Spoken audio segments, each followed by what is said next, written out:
Bonjour à tous et bienvenue dans My Modern UI TV, votre web JT sur l'actualité de Microsoft et de ses produits. Nous sommes le lundi 16 mars 2015 et on se retrouve pour le premier numéro de la semaine et un numéro très chargé, donc allons-y, le numéro 24 de My Modern UI TV, c'est de suite.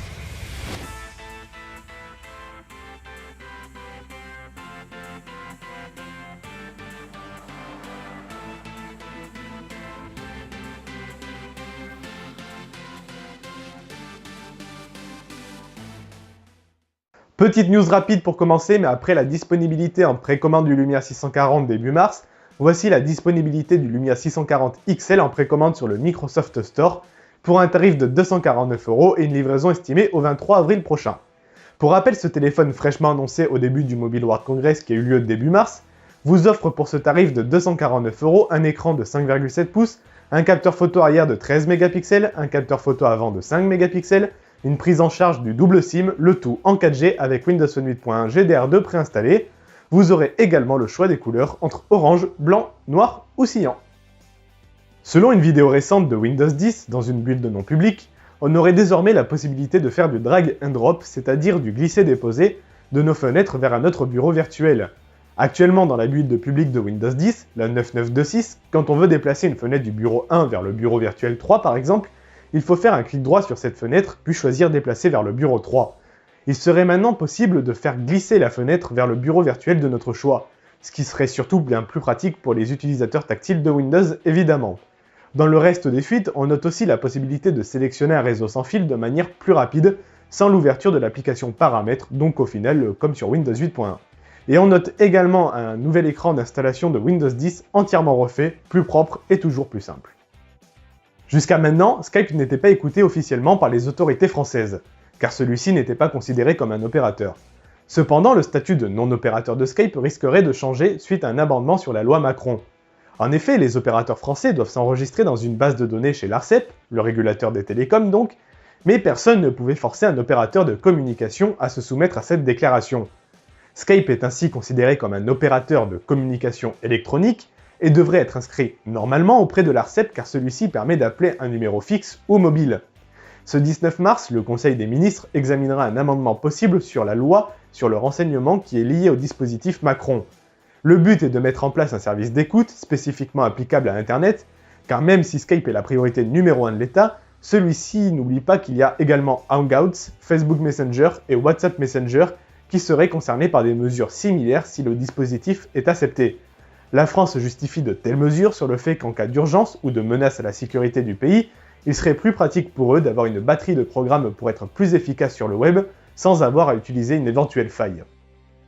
La rumeur court déjà depuis quelques temps sur le fait que Microsoft pourrait porter son intelligence artificielle et de reconnaissance vocale au-delà de Windows Phone. Pour le moment, Cortana n'est en effet disponible que sur Windows Phone 8.1 et prochainement sur Windows 10, que ce soit sur téléphone, tablette ou PC. En juin 2014, à la conférence SMX Advanced, le responsable du programme Windows Phone, Marcus H, chez Microsoft donc, affirmait vouloir démocratiser l'adoption de Cortana sur Windows Phone pour voir son évolution. Il avait également confirmé que les équipes avaient démarré la discussion sur un éventuel portage de Cortana en dehors de l'écosystème Microsoft. Plus récemment, c'est Julie Larson-Gwynn, occupant le poste de Chief Experience Officer chez Microsoft, qui avait confirmé en novembre dernier le portage de Cortana sur d'autres systèmes.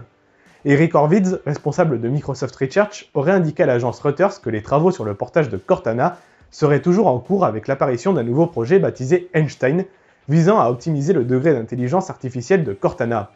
Eric Horvitz explique que ce type de technologie pouvant lire et comprendre les emails jouera un rôle clé dans la prochaine phase de Cortana qui devrait être disponible en automne. Cortana serait donc disponible sous la forme d'une application dédiée, utilisable sur smartphone et tablette tournant sous iOS et Android.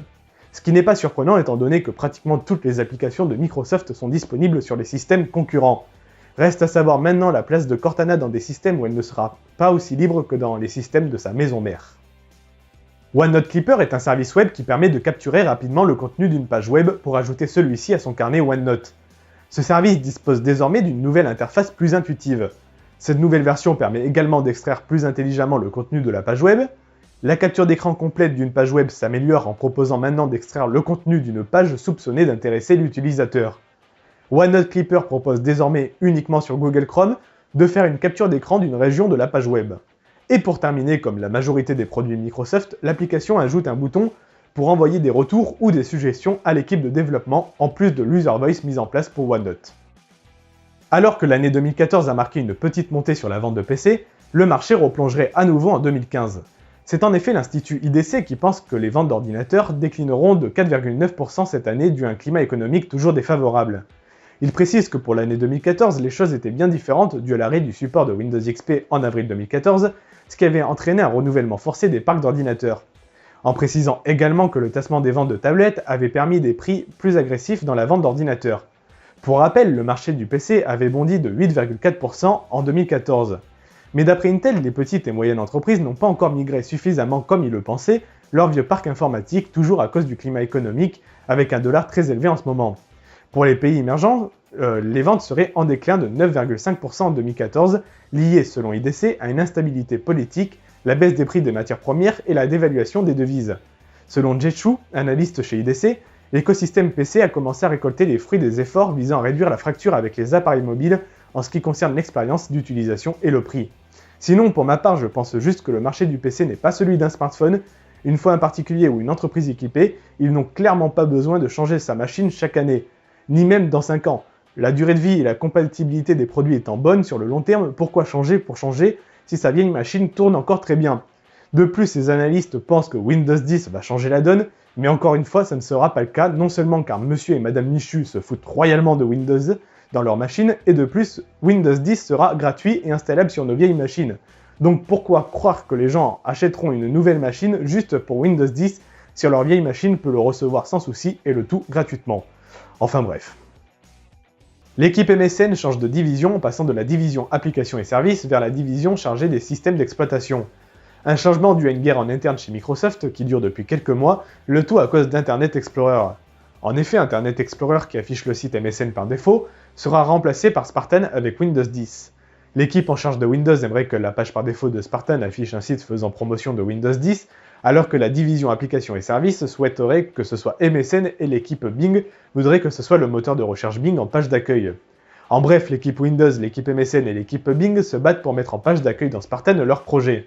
Nous ne savons pour le moment pas la page d'accueil de Spartan, mais le plus surprenant dans cette annonce, c'est tout de même cette décision d'intégrer l'équipe MSN, qui est un service web et applicatif, dans la division Windows, qui est plutôt centrée système d'exploitation que web.